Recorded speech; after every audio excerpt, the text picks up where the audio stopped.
2000년 2월 영하 20도를 넘나드는 혹한의 밤이었습니다. 두만강 얼음 위를 기어가는 작은 그림자가 있었습니다. 14살 소녀 이현서. 저는 그날 밤 조국을 떠났습니다.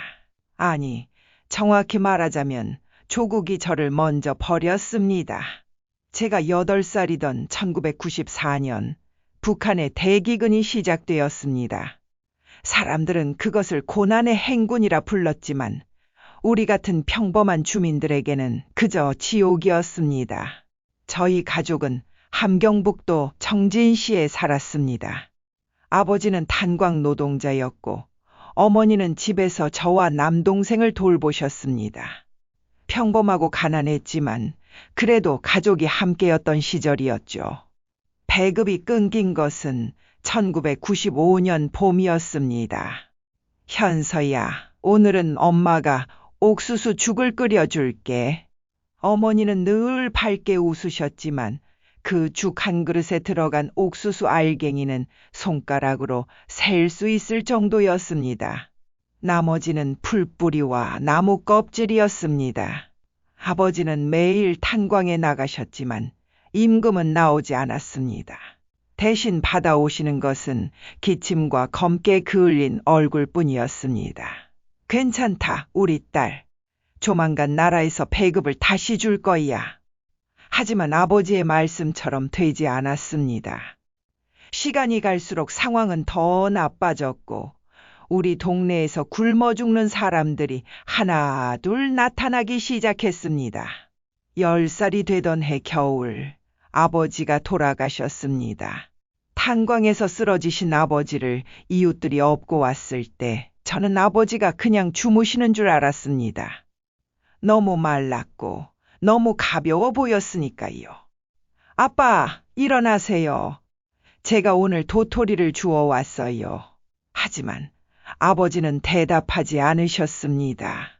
장례식도 제대로 치르지 못했습니다. 관을 살 돈도 묘지를 쓸 돈도 없었으니까요. 동네 뒷산에 그냥 묻었습니다. 비석 하나 세우지 못한 채. 아버지가 돌아가신 후 어머니는 장사를 시작하셨습니다. 집에 있던 물건들을 하나씩 시장에 내다 팔았습니다. 이불, 옷, 그릇, 팔 수 있는 건 다 팔았습니다. 하지만 그것도 오래가지 못했습니다. 현서야, 미안하다. 엄마가 동생이라도 먹여 살려야 해서. 12살이 되던 봄날 어머니는 제게 말씀하셨습니다. 너는 이제 컸으니까 혼자서도 살아갈 수 있을 거야. 청진시장에 가면 먹을 것을 얻을 수 있어. 엄마는 동생을 데리고 중국으로 가볼게. 거기서 일자리를 구하면 너를 꼭 데리러 올게. 그렇게 저는 꽃제비가 되었습니다. 북한에서 꽃제비는 집 없는 아이들을 부르는 말입니다.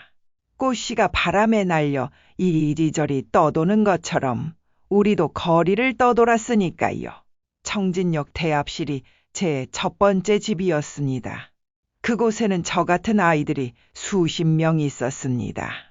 다들 부모를 잃었거나 버려졌거나 헤어진 아이들이었죠.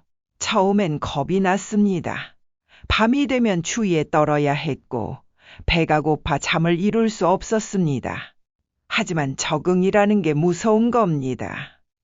한 달쯤 지나자 저도 베테랑 꽃제비가 되어 있었습니다. 시장에서 구걸하는 법을 배웠습니다. 아줌마, 저 굶은 지 사흘이에요. 제발 좀 주세요. 가장 불쌍해 보이는 표정을 지어야 했고 가장 마음 약해 보이는 어른을 골라야 했습니다. 어떤 날은 운이 좋아 옥수수 1개를 얻기도 했고 어떤 날은 하루 종일 아무것도 얻지 못하기도 했습니다. 동생처럼 지내던 민철이라는 아이가 있었습니다. 저보다 1살 어렸고 부모님이 모두 굶어 돌아가셨다고 했습니다. 누나, 오늘은 내가 빵 1조각 얻었어. 같이 먹자. 민철이는 제게 음식을 나눠줬고 추운 밤에는 서로 안고 잠을 잤습니다. 그렇게 해야 얼어 죽지 않았으니까요. 하지만 1998년 여름 민철이가 사라졌습니다. 아침에 일어났는데 민철이가 옆에 없었습니다. 처음에는 먼저 일어나 시장에 나간 줄 알았습니다. 하지만 저녁이 되어도 다음 날이 되어도 민철이는 돌아오지 않았습니다. 나중에 다른 꽃제비 형에게 들었습니다. 민철이가 보위부에 잡혀갔다고 시장에서 물건을 훔치다 걸렸다는 것이었습니다. 9호 관리소로 보내졌을 거야. 거기 들어가면. 형은 말을 끝내지 못했습니다. 하지만 저는 알았습니다. 9호 관리소는 정치범 수용소였고 거기서 나온 사람은 아무도 없다는 것을. 민철아, 미안해. 네가 빵을 훔친 건 나 때문이었잖아. 내가 아파서 굶고 있었으니까. 있었습니다. 청진역 광장에서 구걸을 하고 있는데 보안원 한 명이 다가왔습니다. 보통 보안원들은 우리 꽃제비들을 쫓아내거나 때리기 일쑤였기에 저는 도망칠 준비를 했습니다. 도망가지 마라. 너 배고프지? 하지만 그 아저씨는 달랐습니다. 주머니에서 옥수수빵을 꺼내 제게 주었습니다. 천천히 먹어라. 체하면 안 된다. 그날 이후로 김 아저씨 그렇게 부르라고 하셨습니다. 는 가끔씩 저를 찾아와 음식을 주셨습니다. 빵, 감자, 심지어 어떤 날은 사탕까지. 아저씨, 왜 저한테 이러세요? 내 딸이 너랑 비슷한 나이였는데 작년에 병으로 죽었다. 너를 보면 그의 생각이 나서. 김 아저씨는 눈물을 훔치셨습니다. 이 나라가 미안하구나. 너 같은 아이들을 이렇게 만들어서. 그 말씀에 저는 놀랐습니다. 북한에서 나라를 비판하는 건 목숨을 거는 일이었으니까요. 현서야, 너 중국에 가고 싶지 않니? 어느 날 김 아저씨가 조심스럽게 물으셨습니다. 중국? 거기가 어디예요? 두만강만 건너면 되는 곳이야. 거기 가면 배불리 먹을 수 있고 학교도 갈 수 있어. 학교라는 단어에 제 가슴이 뛰었습니다. 저는 학교에 가본 적이 거의 없었습니다. 배가 고파서 교복이 없어서 학교에 갈 수 없었으니까요. 하지만 잡히면 죽을 수도 있어. 그래도 갈 거니? 저는 고민하지 않았습니다. 가고 싶어요. 여기서는 어차피 죽을 것 같아요. 김 아저씨는 제게 탈북 브로커의 연락처를 알려주셨습니다. 그리고 당신의 한 달 월급이었을 돈을 제 손에 쥐어주셨습니다. 이 돈으로 브로커에게 주고 꼭 살아서 중국에 가거라. 그리고 나중에 어른이 되면 너처럼 불쌍한 아이들을 도와주렴. 아저씨도 같이 가요. 난 안 돼. 여기 아내가 있고 아들도 있어. 하지만 너는 갈 수 있어. 가서 새 인생을 살아라. 2000년 2월 15일 저는 브로커를 만났습니다. 돈 있어? 브로커는 인사도 없이 돈부터 요구했습니다. 저는 김 아저씨가 주신 돈을 꺼내주었습니다. 적은데? 이 돈으로는 중국까지만 데려다 줄 수 있어. 그 다음부터는 내가 알아서 해야 해. 네, 괜찮아요. 그리고 잡혀도 나는 모른다. 절대 나를 팔면 안 돼. 알겠어? 브로커는 저를 포함해 5명을 모았습니다. 40대 아줌마 2, 20대 남자, 그리고 저보다 어려 보이는 여자아이. 우리는 밤 10시에 출발했습니다. 회령 쪽으로 가는 길이었습니다. 그곳에 두만강이 있고 강만 건너면 중국이었습니다. 4시간을 걸었습니다. 눈 쌓인 산길을 헤매며 보안원들의 순찰을 피해 다녔습니다. 조용히 해. 소리 내면 다 죽어. 브로커가 작은 소리로 위협했습니다. 마침내 두만강이 보였습니다. 2월의 강은 꽁꽁 얼어 있었습니다. 하지만 브로커는 말했습니다. 날씨가 풀려서 얼음이 약해. 조심해서 건너야 해. 한 명씩 10m 간격으로. 떨어지면요. 어린 여자아이가 떨리는 목소리로 물었습니다. 그럼 죽는 거지? 뭘? 브로커는 냉정하게 대답했습니다. 맨 앞에 아줌마가 먼저 강을 건너기 시작했습니다. 한 발 한 발 조심스럽게. 그 뒤를 다른 사람들이 따랐습니다. 제 차례가 되었습니다. 첫 발을 내딛는 순간 얼음이 드득 소리를 냈습니다. 심장이 멎는 것 같았습니다. 엄마 무서워. 하지만 뒤로 돌아갈 수는 없었습니다. 뒤에는 지옥 같은 북한이 있고 앞에는 그래도 희망이 있었으니까요. 한 걸음, 두 걸음, 중간쯤 왔을 때였습니다. 꽝! 총소리가 들렸습니다. 국경 경비대다. 엎드려. 브로커가 소리쳤지만 이미 늦었습니다. 조명탄이 하늘로 올라가 주변을 대낮처럼 밝혔습니다. 뛰어. 무조건 뛰어. 저는 미친 듯이 뛰었습니다. 얼음이 깨지는 소리, 총소리, 비명소리가 뒤섞였습니다. 뒤에서 누군가 물에 빠지는 소리가 들렸습니다. 아마 그 어린 여자아이였을 겁니다. 하지만 저는 돌아볼 수 없었습니다. 뛰고 또 뛰었습니다. 마침내 강 건너편에 도착했습니다. 중국이었습니다. 숨을 헐떡이며 뒤를 돌아보니 5명 중 3만 살아서 건넜습니다. 20대 남자와 40대 아줌마는 보이지 않았습니다. 축하해. 이제 너희는 자유야. 브로커는 그렇게 말하고는 사라졌습니다. 하지만 중국에서의 삶은 제가 상상했던 것과 달랐습니다. 자유는 없었습니다. 저는 불법 체류자였고 언제든 북한으로 강제 송환될 수 있었습니다. 처음 일주일은 강변의 빈집에서 숨어 지냈습니다. 먹을 것이 없어서 밤에 몰래 나가 쓰레기통을 뒤졌습니다. 어느 날 조선족 할머니가 저를 발견했습니다. 아이고, 이게 무슨 꼴이람. 너 북한에서 왔지. 저는 고개를 끄덕였습니다. 거짓말을 해봤자 억양으로 다 들통나니까요. 우리 집에 와. 일단 밥부터 먹고 얘기하자. 김순자 할머니는 저를 집으로 데려가 밥을 먹여주셨습니다. 쌀밥이었습니다. 하얀 쌀밥. 저는 태어나서 처음으로 배불리 밥을 먹었습니다. 할머니, 감사합니다. 이렇게 맛있는 밥은 처음이에요. 눈물이 났습니다. 기쁨의 눈물인지 슬픔의 눈물인지 구분할 수 없었습니다. 그동안 얼마나 고생했니? 됐다. 당분간 우리 집에서 지내거라.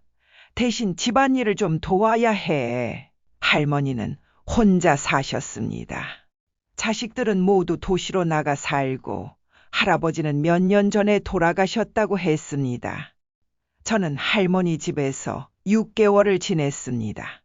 낮에는 집안일을 돕고 밤에는 할머니가 가르쳐 주시는 중국어를 배웠습니다.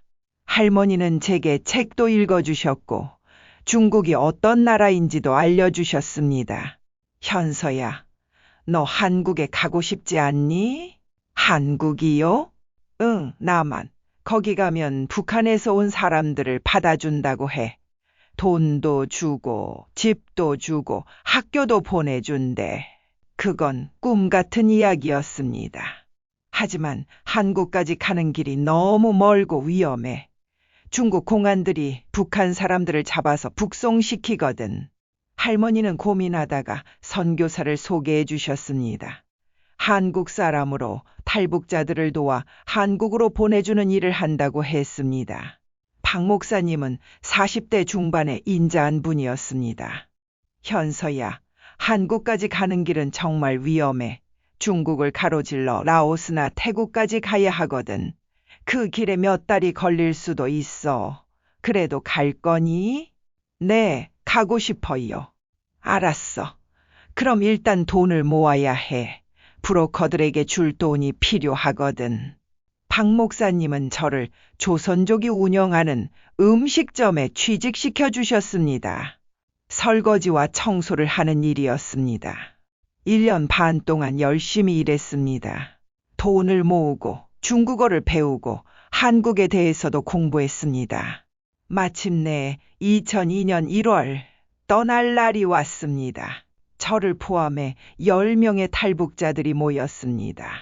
나이는 15살부터 50대까지 다양했습니다. 중국을 가로질러 태국까지 가는 길이야. 기차, 버스, 걸어서 한 달은 걸릴 거야. 절대 탈선하면 안 돼. 공안에게 잡히면 그대로 북송이야. 브로커의 설명을 들으며 저는 긴장했습니다. 중국 횡단은 악몽이었습니다. 기차 안에서는 숨조차 제대로 쉴 수 없었습니다. 공안이 검문하면 들킬까봐 화장실에 숨어 있어야 했습니다. 어느 도시에서는 공안에게 쫓기기도 했습니다. 우리 중 한 명이 중국어를 제대로 못해서 의심받은 것이었습니다. 다행히 브로커가 뇌물을 주고 무마시켰지만 그 경험은 정말 무서웠습니다. 라오스 국경을 넘을 때는 정글을 헤매야 했습니다. 벌레에 물리고 뱀이 지나가고 머리 위로는 원숭이들이 소리를 질렀습니다. 한 아줌마가 쓰러졌습니다. 말라리아에 걸린 것이었습니다. 두고 가야 해. 우리가 멈추면 다 죽어. 브로커는 냉정하게 말했습니다. 싫어요. 그럴 수는 없어요. 하지만 브로커는 우리를 재촉했고 결국 우리는 그 아줌마를 정글에 두고 떠나야 했습니다. 지금도 그날 밤이 생각나면 가슴이 아픕니다. 그 아줌마의 울음소리가 아직도 귓가에 맴돕니다. 2002년 2월 28일 우리는 마침내 태국 방콕에 도착했습니다.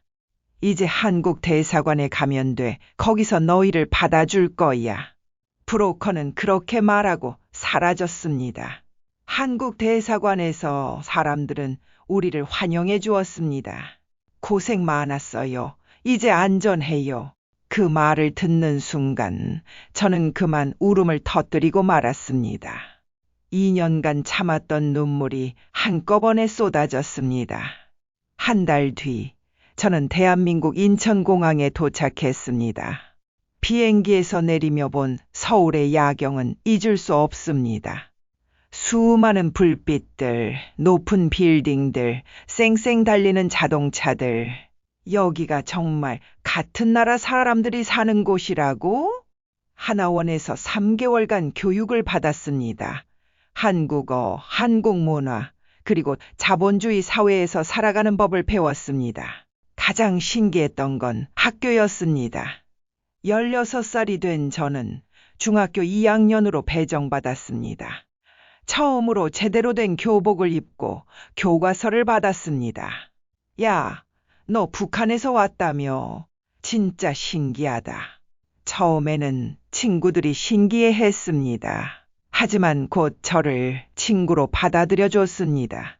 공부는 어려웠습니다. 영어, 수학, 과학, 모든 게 낯설었습니다. 북한에서는 학교를 거의 다니지 못했으니까요.